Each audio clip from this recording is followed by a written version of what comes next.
Hello everyone, my name is Aishna. I am the assistant editor at CA Club India and I welcome you all to our exclusive talk with the leading CFOs in the country. Today we are in conversation with the CFO of Schindler India Private Limited, CA Sandhya Sharma. Ma'am is a chartered accountant by profession with more than 20 years of experience in the field. She is working with Schindler for more than 10 years now and is the CFO for Schindler India. Prior to that, she worked with Mahindra and Mahindra for more than 9 years. Unlike most professionals, she's a die-hard optimist and strongly believes that people create organizations that further helps the organization in building strong core values. Welcome to CA Club India, ma'am. My pleasure, Aishna. So, ma'am, you have an abundance of experience in the finance industry. Can you walk us through your academic and professional journey over the years? I would say my academic journey is till BCom is not worth mentioning because I was a very average student, and not because I was dumb, but I was never interested in studies. It used to be a burden for me. And actually, after my BCom, I got married at the age of 20. And my in-laws were from a very uh, back from a background where they were like most of them were IIMs or IITians, and they kind of forced me to choose CA. Although I hated it initially, but I wouldn't say I am unhappy about it. Uh, I am whatever I am because of it, and it has been an immense support from them as well as from my parents to kind of uh, survive throughout the journey when I was married, managing the household thing as well as doing my CA. In fact, after doing my CA, the first job was with Bombay Dyeing. I was 2 years over there in internal audit, and then again in Mahindra, I was in internal audit for about 5 years. And the best part is that with internal audit, I could uh, manage to travel across India, across plants of Mahindra, across companies of Mahindra. So I have kind of done Club Mahindra audit to Mahindra British Telecom, as it was earlier called. Now it's Tech Mahindra audit. So it has been a good journey, and from there I moved to tractors division in Mahindra, where I was in MIS team, budget and MIS. And then after 4 years over there, I have moved to Schindler. In Schindler, I have been across, I would say, finance function, looked after the factory as well as the whole zone.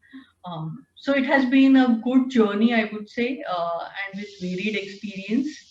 And it has been also a kind of support which I have got both from my family and from my professional colleagues, which has helped me travel till here.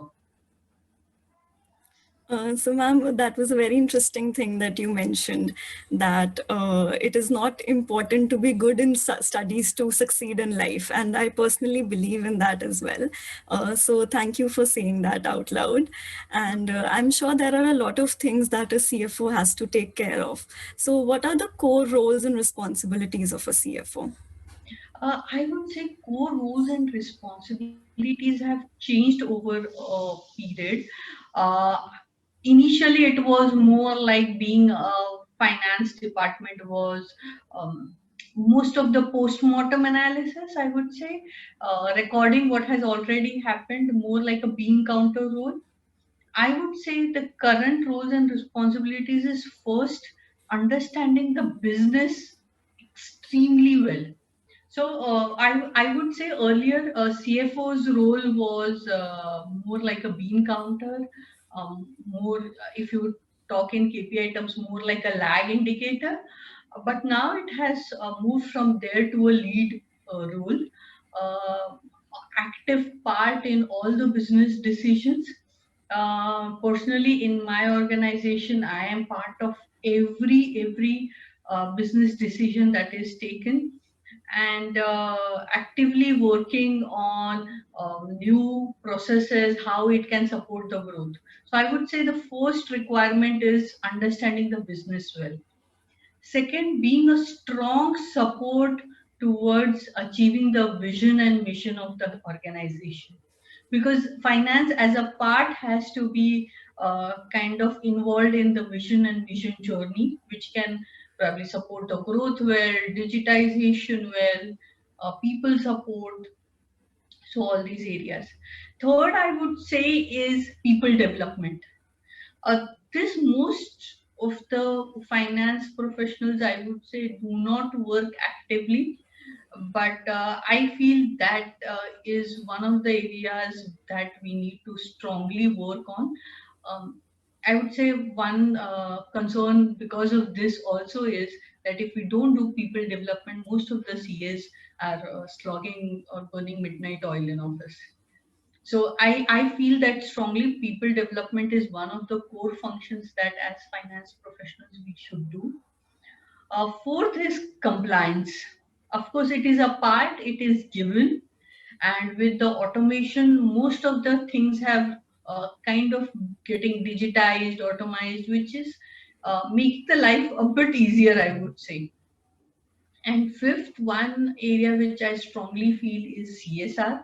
It should not be done more as a part of the requirement by the Companies Act, but more as a larger purpose of our lives and as well as to give back to the society what we take.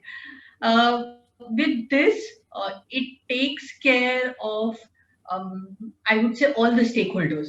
So it takes care of the business, it takes care of the shareholders because we are taking part of the in the growth of vision and mission achievement. I would say it is taking care of the government journey through the compliance. It is taking care of employees and society at large with the CSR. So I would say the role what as a CFO was there earlier, maybe 10 years back, has drastically transformed now. So, ma'am, like you mentioned that in today's times, a CFO is actively participating towards the growth of a company. And I'm sure there are a lot of decisions that a CFO has to take, keeping in mind the profitability of the company. Sure. So, while measuring the profitability of an investment or a decision, do you follow a strict process? I would say yes. Being an MNC, yes, we follow, and not that in Mahindra also we had a strong process for it. So I would say yes, we follow a strong process and a strict process for it. But yes, at an overall level, there are certain decisions which we take strategically. Okay, and those decisions are not necessarily bound by the immediate profitability, but the larger goal of the business and the larger purpose of the business, I would say. So yes, the decisions are followed or the investments are for kind of followed up with a strict and strong process, but it's more strategic thought process than looking at very tactical investments. Those anyways happen kind of in a regular business environment.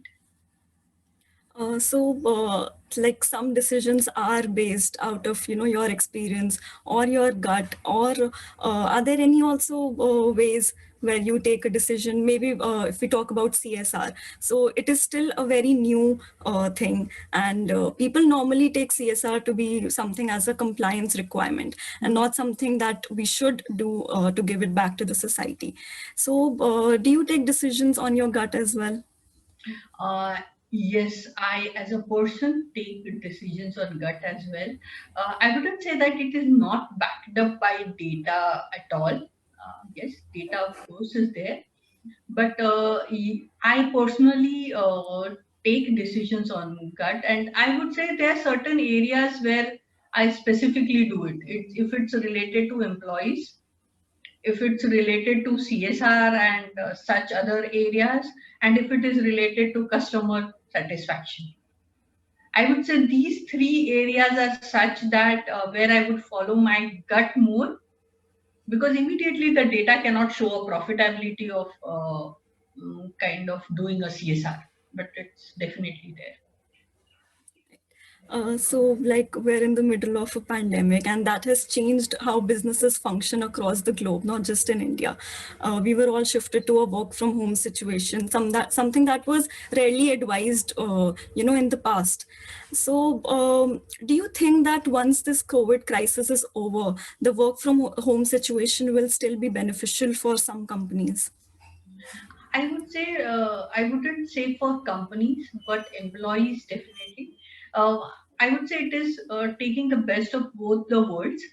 Uh, Completely work from home may not be good, but at the same time, it gives a lot of benefit to people who have to take certain care at home or certain time that they require at home. Like if someone's ill, if someone's the maid has not turned up, or something like that.